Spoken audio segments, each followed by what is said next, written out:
Welcome, everybody, to the Sex Mechanic Podcast. You are tuned in to the first episode, actually. So give yourself a round of applause. And I'm going to give myself a big round of applause because this took a lot of work. And it was a lot of planning and bringing things together in order to make this, this idea initially a reality. So thank you all for being here because you're the reason that I'm able to even have this platform and do what I do. So thank you. So to start off, it's a little warm in here. I'm in sunny San Diego, so it's getting kind of warm right now. It's in April. So I got to be mindful of that. But yeah, this is the first episode of the Sex Mechanic Podcast where we talk about sex, situationships, and kind of things in between, dating as well. We touch on dating.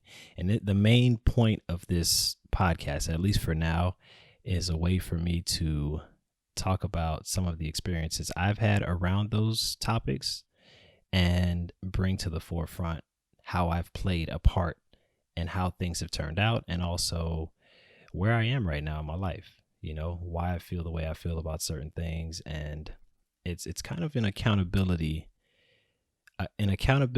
and a self-therapy podcast for me. So you guys are just coming along for the ride, and hopefully you can get something positive out of it as I'm going through and trying to work my own shit out loud with the rest of the world. So, I didn't even say that. I didn't even introduce myself. I am the Sex Mechanic, aka Jeanson Benoit, aka the Confident Creator, aka I Did It My Way, aka whatever else you'd like to call me, as long as it's positive. Oh, aka Kyrie Irving, because apparently I look like him, according to a lot of people for whatever reason, but I don't really see it. So today's episode, short-term dick is all I have to offer right now. That's how I'm going to start the first episode. So let me get into it. Let me explain. Right now, I have been practicing celibacy / abstinence for the last year and 4 months. And it's kind of weird to even say out loud because, it's probably weird for other people. It's not that weird for me. I've taken different time periods off from sex after certain situations, just kind of get myself together and reevaluate what it is I'm actually looking for and what I need. So this is no different. This one has just seemed to go a little longer. Part of that is because of the pandemic that kind of lasted most, if not all of last year, most of last year. And I also moved to a different city, so that had something to do with it as well. And I also got out of a dating situation with somebody that was, kind of serious. So that played a part as well. But yeah, why would somebody name the Sex Mechanic, who talks about sex all the time, who gives people advice on how to put condoms on for the purpose of sexual intercourse, be even considering something like celibacy or for that matter, practicing it for as long as I have at this point? Well, let's get into it. For one, let's define what abstinence or celibacy is. Abstinence is abstaining from sexual intercourse, meaning penetrative sex between a penis and a vagina, right? So typically, celibacy is basically abstinence practice over a finite period of time. So if you say you're going to be celibate until marriage, that's celibacy, not necessarily abstinence. Abstinence could just be kind of like a one-off thing where you're just like, I'm abstinent tonight, but I'll get back to doing what I do later on, So that's kind of the difference between celibacy and abstinence. So I've been practicing a little bit of both. Sometimes I've been saying that I'm gonna chill for a while, and then right now I think I'm more on the abstinent tip, where, like I said, I can only offer short term. I can only get into a short term or long distance fling. That's about all I have the capacity for right now. So that's where I'm at. But let's get into why I've made that decision. Number one, I have an almost fairy tale idea of what it looks like to meet the person that I would consider my life partner. All right. So it's not like I'm totally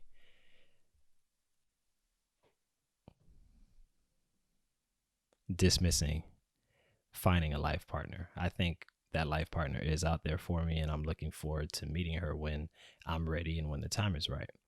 However, until that point, I feel like most people, I can't even say most, I feel like until I meet that person, everybody else is kind of not a placeholder, because I feel like that would be downplaying the position of the people that I meet up to that point. Everybody until that point is more of people that I'm enjoying their company in different ways. Let's just say that some people I might enjoy them sexually more than anything else. Other people I might enjoy their actual physical company along with their sexual company as well. So different people kind of like play different parts depending on those people's personalities and how they mesh with my personality.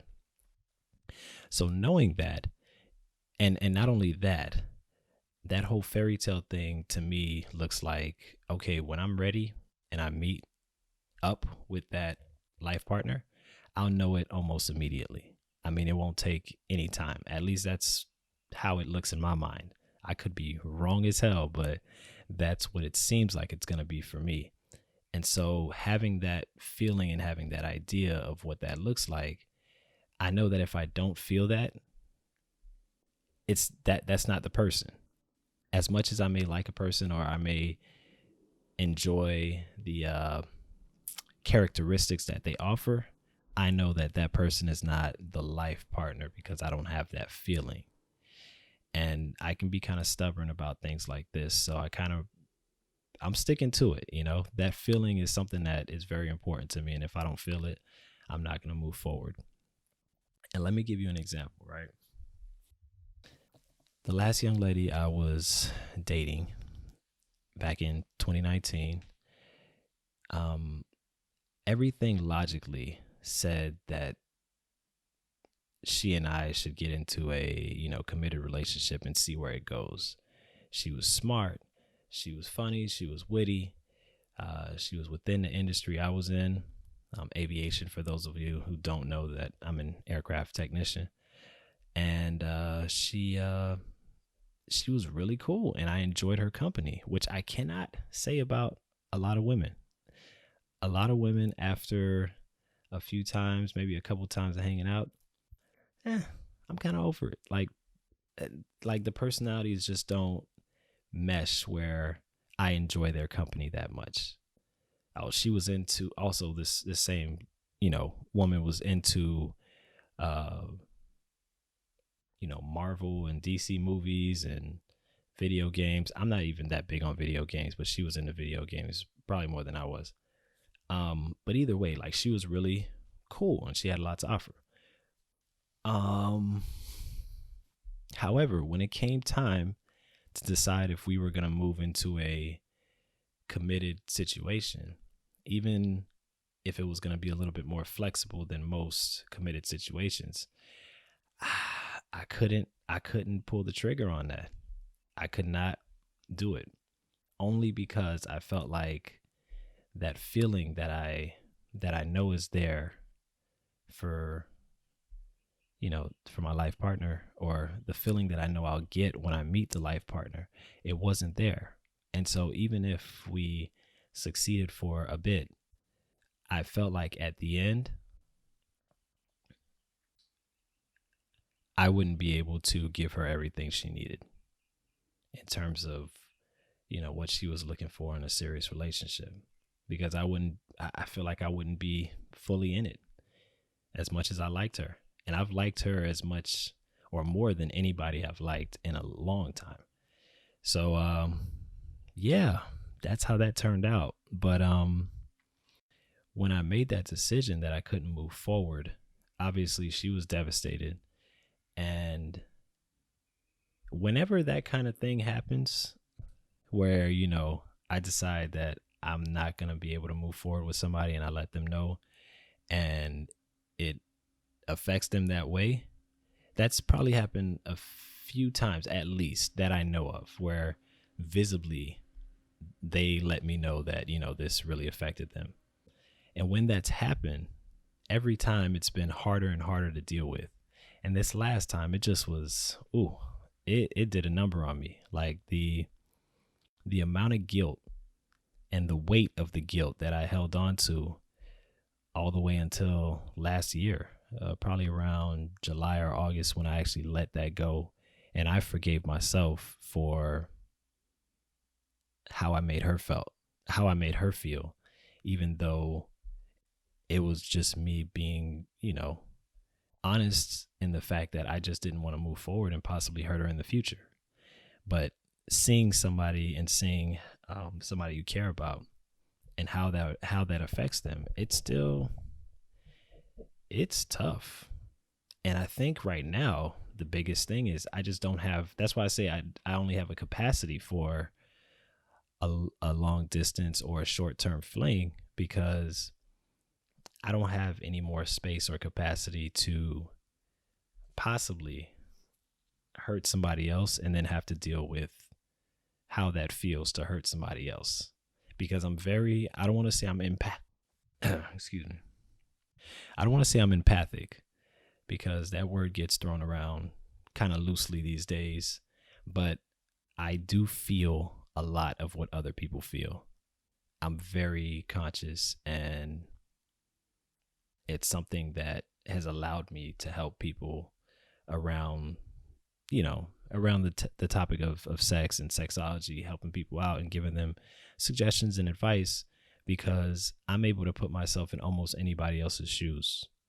Whether I agree with them or not, I can put myself in someone else's shoes very easily and feel things from their perspective.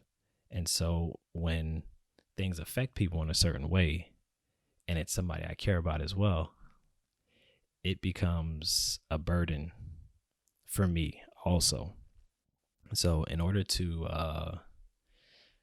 just give myself the opportunity to continue, I'm not going to say to heal, but in order for me to give myself the opportunity to figure out what I'd like to do or how I'm going to move forward, I'm just saying that I'm not going to start sexual situations with people if I know I'm not able to see it through.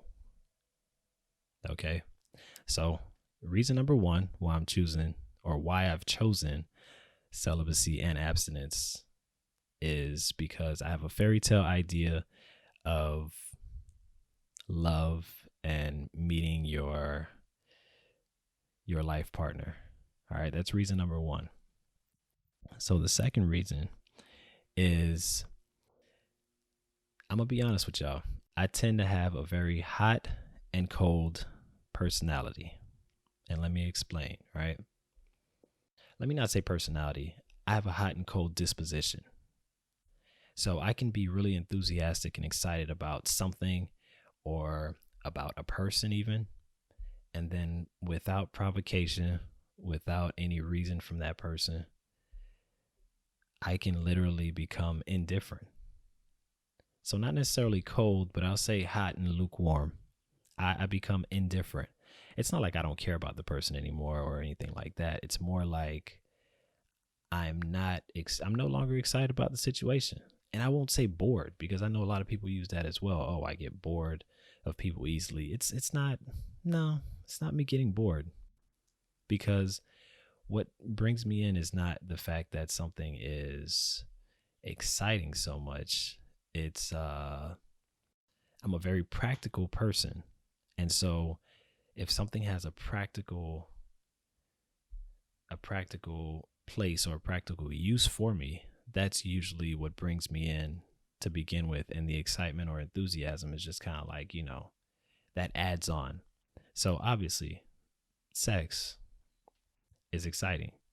The idea and the thought of having sex with a new person, also very exciting. I think once not only the newness wears off, but also factoring in the fact that, like I said earlier, I don't enjoy everybody's company more than my own. I enjoy my company more than most other people's company, especially for long periods of time. So what ends up happening is I start hanging out with a person, and after a couple times of hanging out, sex or not involved, it's just kind of like, yeah. Even if the sex is good, I'm just kind of like, yeah, but I don't necessarily want to hang around, like. And then even when the sex is good, I can still fall off in terms of enthusiasm and excitement, even if hanging out is not even an option. Like it starts to feel uh meaningless, if that makes any sense.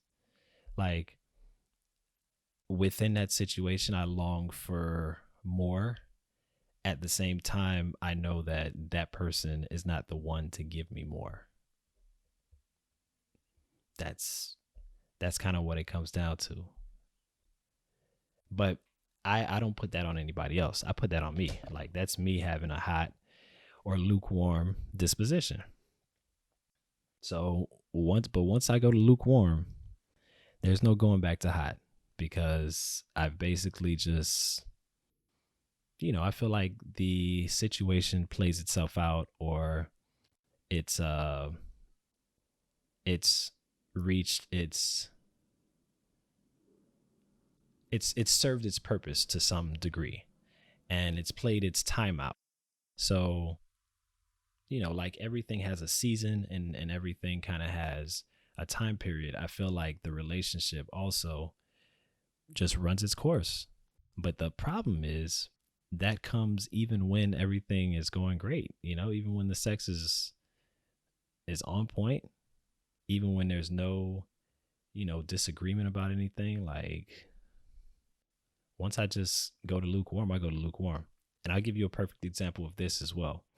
So there was a woman I was dealing with, and it was a long distance situation. So I would fly back to Florida, and when I was in town, I'd hit her up, and, we'd get together or whatever. We'd do our thing. We'd have sex, for those of you who don't understand what doing our thing is. But we weren't really on the hanging out tip outside of having sex. I'd see her at a couple of events because we had some mutual friends, but besides that, it was mostly a sexual relationship. Everything was going well, and maybe after the and there was kind of a twist in this story as well. At some point, maybe after the third or fourth time that we, met up, or we had our little rendezvous, she got into a relationship. Like she met somebody, and she told me, like, she met somebody, and I was cool with it. Like I love when a woman I'm dealing with on a casual level finds somebody who can give her more than just, good dick, because I know my limitations. I know that I do provide good sex. I provide, you know, great company on a limited basis.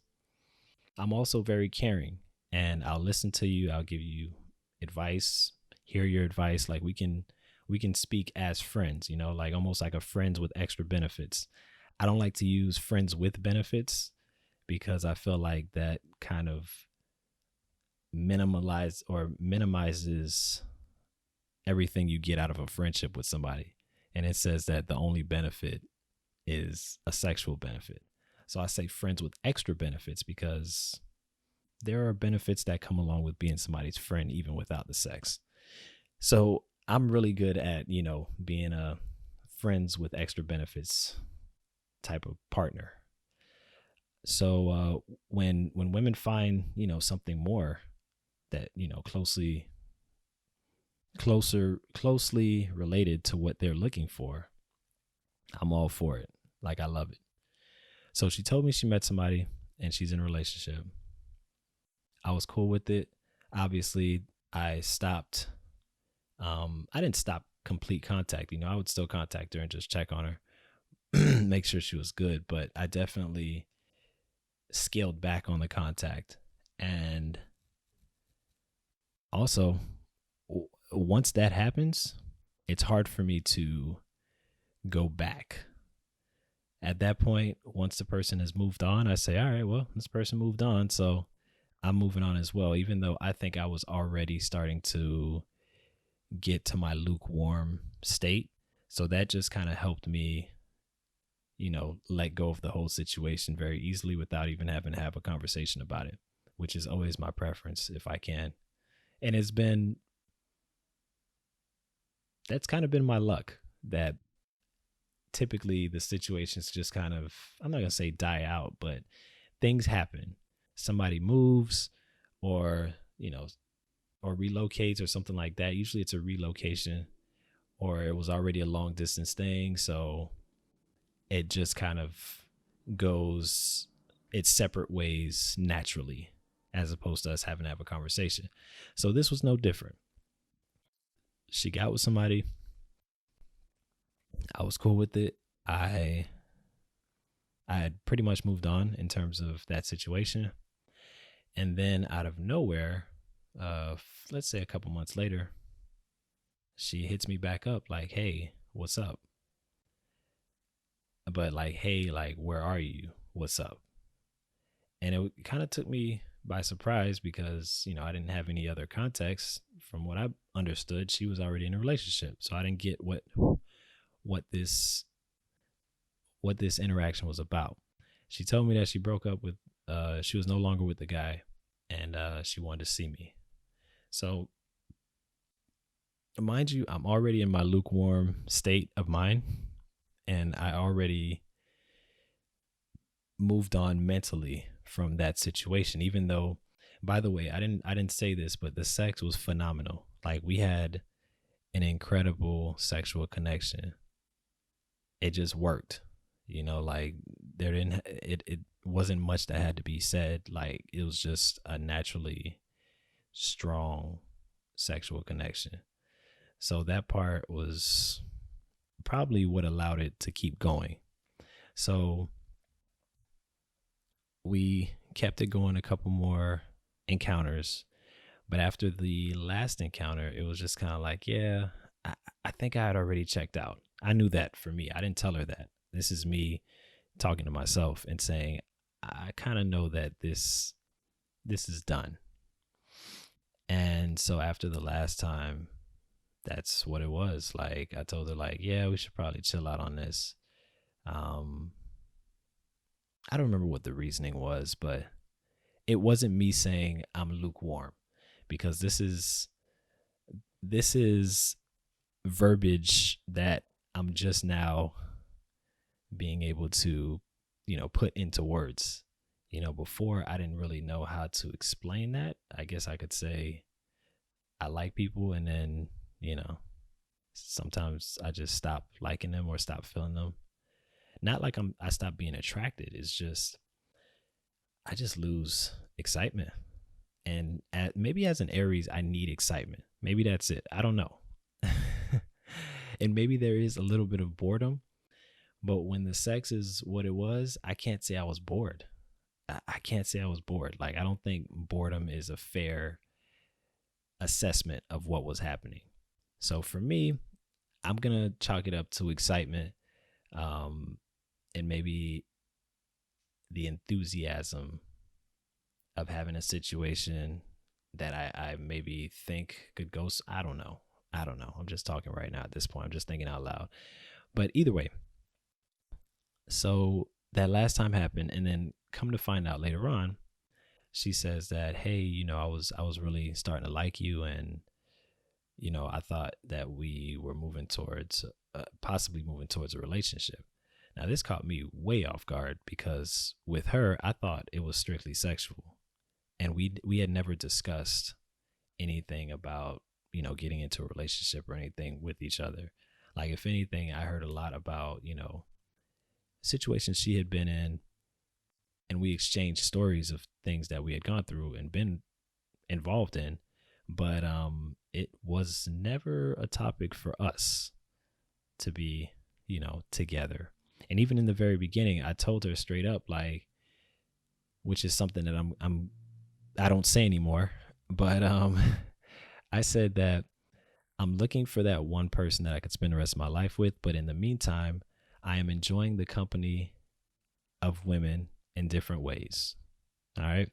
Now, to a guy, that means, hey, I'm just having fun right now until that special person comes into my life.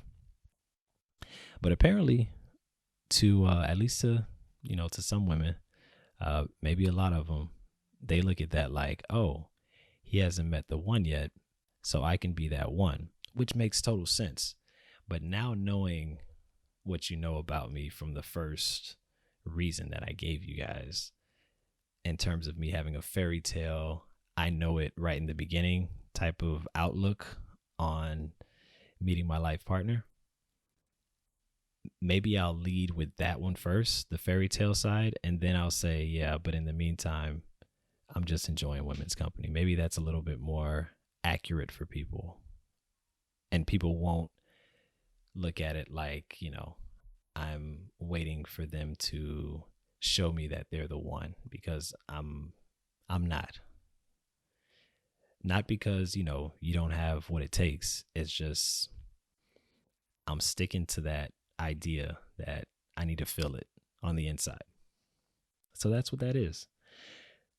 So present day, it's brought me to a point where I say, I'm just going to hold off on sexual situations with people unless I know that we're both on the same page of it being short term, and or, kind of like a fling, a weekend or something, like somebody's visiting from out of whatever, or you're going back home, whatever, as long as we both know that this is not something that is a long-term commitment for either of us.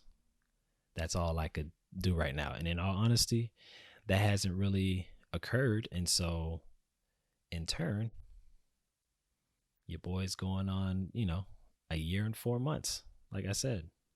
So I'm going to keep that going as long as, the right situation doesn't come up, because I much rather